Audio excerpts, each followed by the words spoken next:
Hej. Når man skal samle børn op fra gulvet, og det skal man jo ofte mange gange om dagen, hvis man har små børn, så er der mange måder at gøre det på. Og mange af os har tendens til at lave løftet her, hvor det hele sådan set foregår i ryggen. Mine baller bliver forholdsvis inaktive, og det er meget belastning at bruge på den samme muskelgruppe altid. Og måske kan man ændre på det, og så stimulere sine ben, sine baller, og invitere kernen mere på, så vi bliver stærke i den her hverdag med små børn. En af mine yndlingsbevægelser og stillinger, jeg kommer ned i, det er den her, hvor jeg kommer ned og sidder på den bagerste hæl og er tæt på mine børn. Det kræver selvfølgelig lidt smidighed. Det er også noget, man kan træne. Men hvis man kommer ned i den her stilling, så har man mulighed for at skabe noget power opad og få trænet sine ben rigtig godt, når man skal have børnene med op igen. Så det jeg gør, når jeg står op, det er, at jeg sætter mig ligesom ned på den bagerste hæl her. Jeg har god vægt på det forreste ben.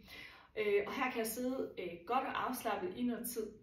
Når jeg skal op igen, så er det det forreste ben, jeg vil bruge. Det vil sige, at jeg presser ned gennem hælen på den forreste fod her for at komme op igen.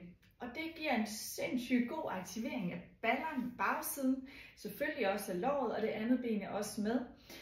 En mega god styrkende øvelse. Så altså ned på den bagerste hæl, tag fat i barnet, presse gennem hælen på det forreste ben og komme op og stå. Det kan man selvfølgelig også gøre med den anden side, altså ned på den bagerste hæl, presse igennem hælen på den forreste fod for at komme op igen.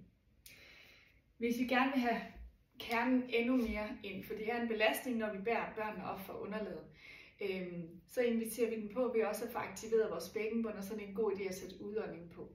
Altså man trækker vejret ind, lige inden man samler dem op, ånder ud, aktiverer bækkenbunden og tager børnene med op. Har man bare husket halvdelen af det, så er man allerede langt i forhold til, hvis man ikke har gjort noget. Et lille knib er rigtig godt, når vi løfter børnene. Og det med udånding er også en god idé at smide på. Det vigtigste er faktisk bare, at man ikke siger, altså stempler ned mod bækkenbunden, i det vi også forsøger at invitere dem ind. Så prøv dig frem. Hej.